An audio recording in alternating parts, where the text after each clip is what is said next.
Welcome to the best gambling show on the internet. This is the home of the money pick. Make sure you hit that like button, subscribe. Let's get to these week 3 upsets. Shout out to Tennessee last week fulfilling my prophecy.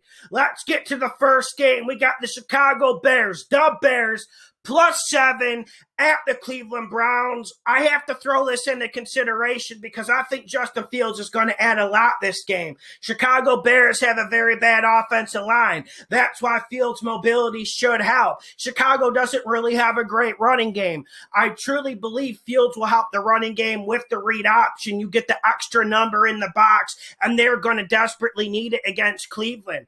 I like how Chicago's defense looks. Dare I say they are underrated this year. And when you look at this Browns offense, yeah, they're good.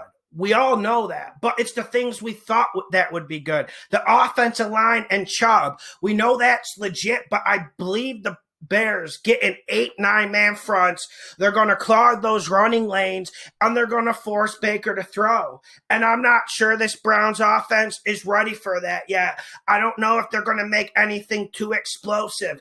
I heard there might be some injuries with Jarvis Landry. He might not play. Either way, the Browns seem to be lacking explosiveness. We'll see if Odell Beckham can play. That might help. But either way, this Chicago Bears team, they make you play in a box. And yes, this Cleveland offensive line is dominant, but this Bears defense will get stops. And it just comes down to what Fields can do, what he can ad-lib, and what Nagy has up his sleeve. I think it's something good. I think the Bears play a really good game.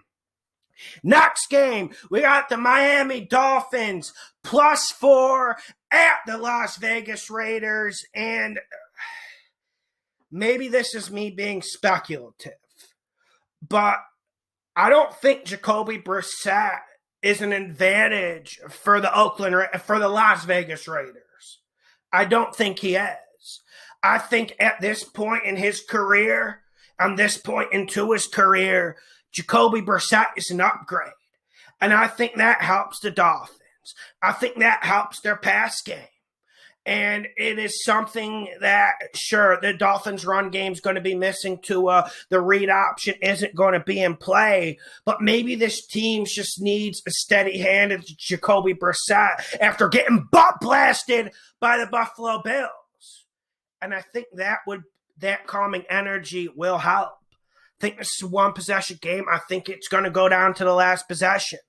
I'm not picking Miami, but this game is going to be very, very close, and I think Jacoby can pull this out. Don't be surprised if you see this pull up as an upset on Sunday when it's all said and done. Next game, we got the Indianapolis Colts +5.5 at the Tennessee Titans.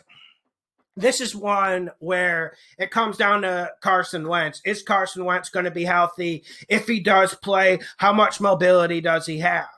But one thing I'm factoring into this game is the Colts offensive line.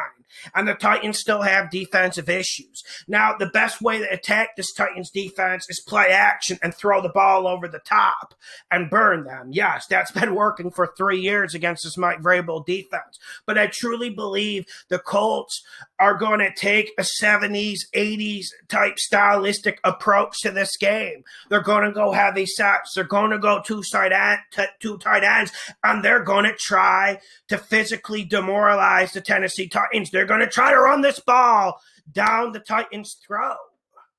And I think it can work.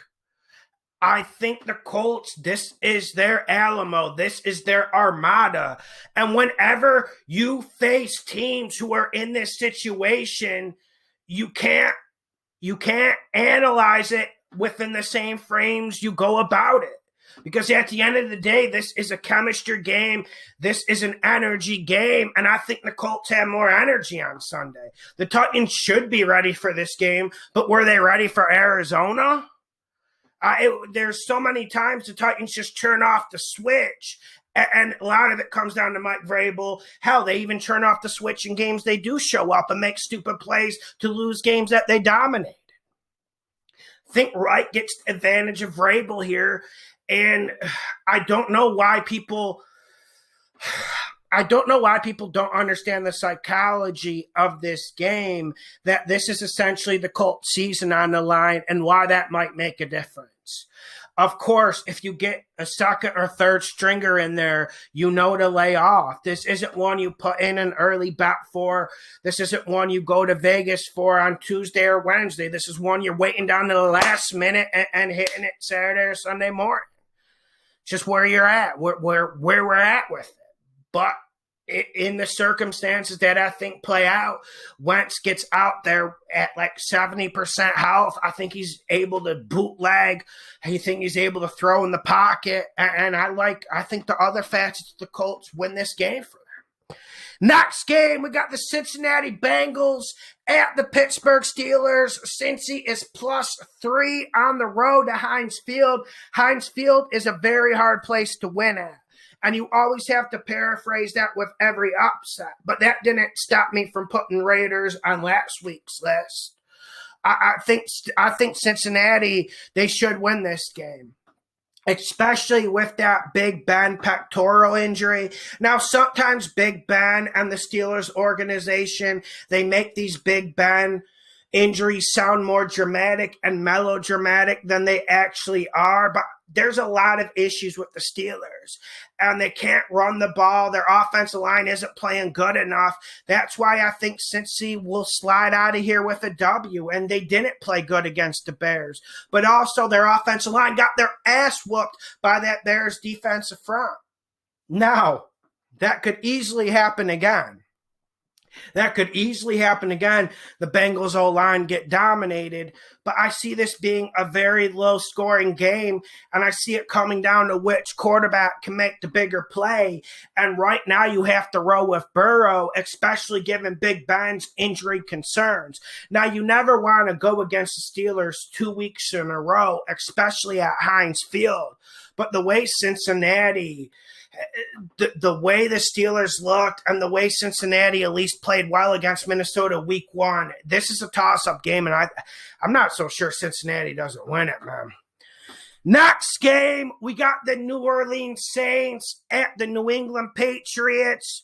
Right now, it's Saints +3 on the road. Let me just double-check on that. My handwriting is absolute rubbish.